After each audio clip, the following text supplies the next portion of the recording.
So, with an event as monumental as the French Revolution, which we talked about in the last video, you bet your sweet bippy there was going to be some strong reactions to it across Europe and the world, and that is what we're going to talk about in this video. So, if you're ready to get them brain cows milked, let's get to it. So, there were two main reactions that you need to know, and the first was the conservative reaction against the French Revolution in Europe and elsewhere. I mean, for a lot of the Enlightenment-style intellectuals, the calls for liberty in France and the overturning of aristocratic privilege was a good and right thing. But as the revolution grew more radical and people started getting their heads cut off by the metric buttloads, some of these thinkers, like Thomas Jefferson over in America, decided that things had gone too far. And there was, of course, dissent from within France as well. Joseph de Maistre was a big critic of the Enlightenment, especially its emphasis on the right of the people to govern themselves. Maistre was a monarchy man through and through, and he justified that belief on the grounds of the divine right of kings. And by his reckoning, the chaos and the violence of the French Revolution was proof of the damage the Enlightenment thought could do. And so Maistre advocated endlessly for a return to the divinely ordained monarchy in France. And he was one of the few conservative critics under the new regime in France that did not get himself a playdate with a guillotine, because he ended up fleeing France and hurling his commentary from afar. And from outside of France, the best known conservative reaction against the French Revolution was from the English writer Edmund Burke. Now, while many European nations first praised the revolution because at least it was weakening their political rivals, some saw the democratizing of France as a threat. There was a strong fear from other nations that their people will be inspired by these new ideas established in the French Revolution and seek them in their own states. In England, conservative Edmund Burke wrote Reflections on the Revolution in France, in which he cautioned the British people against the excesses of the French Revolution, and he even wrote this before the Reign of Terror began. He defended hereditary privileges and waxed eloquent about Britain's unrepresentative parliament, like he thought all of this was great. If the British people demanded what the French had secured, Burke argued, the results would be chaos. Then the Reign of Terror broke out and Burke was like,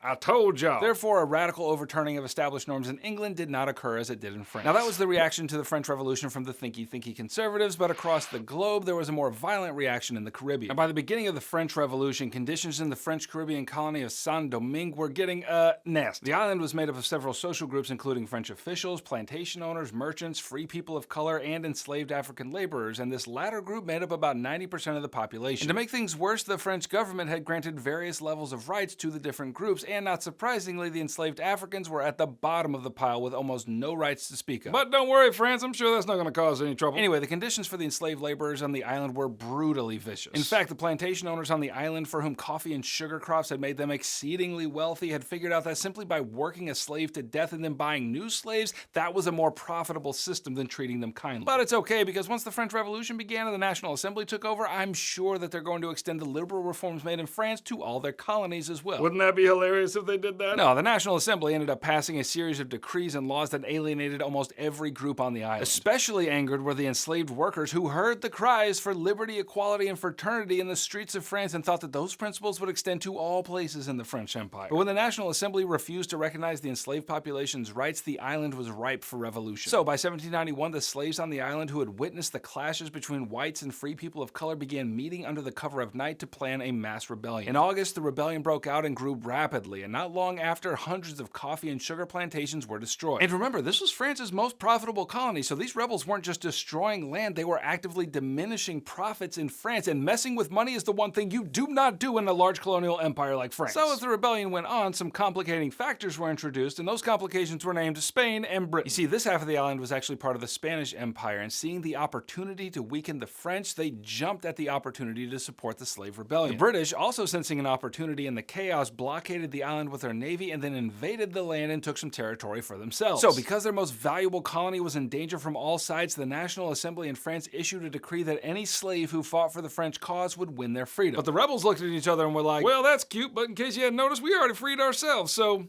what else you got? At which point, the National Assembly abolished slavery in all of its territories. But the real tide of the war turned in favor of the French with the rise of a brilliant soldier named Toussaint Louverture. He was born a slave on the island and then later freed, and at the beginning of the insurrection, the Spanish recruited Louverture to fight for them against the French, which he did and easily proved his brilliance. But after several years of fighting, Louverture abandoned the Spanish and switched sides and led an army of 4,000 against the Spanish and the British. And by 1796, Louverture's efforts had resulted in France regaining control of their colony. So the National Assembly installed Louverture Louverture as the commander of the colony, and he defeated his rivals to the south to maintain control over all of Saint-Domingue. But he began making more and more decisions independently of France, and by this time Napoleon was in power, and that was not going to work for him. So Napoleon, wanting to regain control over Saint-Domingue, decided it was time to get Louverture out of power and re-establish slavery on the island. And so a delegation was sent to arrest Louverture, and he was deported back to France, where he died shortly thereafter. But at the prospect of the return of slavery and French oppression, Louverture's lieutenant Jean-Jacques Dessalines rallied the resistance and handily defeated the French and proclaimed independence in 1804. They officially renamed their country Haiti, which had been its name before the arrival of the French. Okay, click here to keep reviewing for Unit 5 of AP Euro. If you need more help getting an A in your class and a 5 on your exam in May, then click right here and grab my AP Euro review pack, which is going to make all your dreams come true. Hey, I'll catch you on the flip-flop. Heimler out.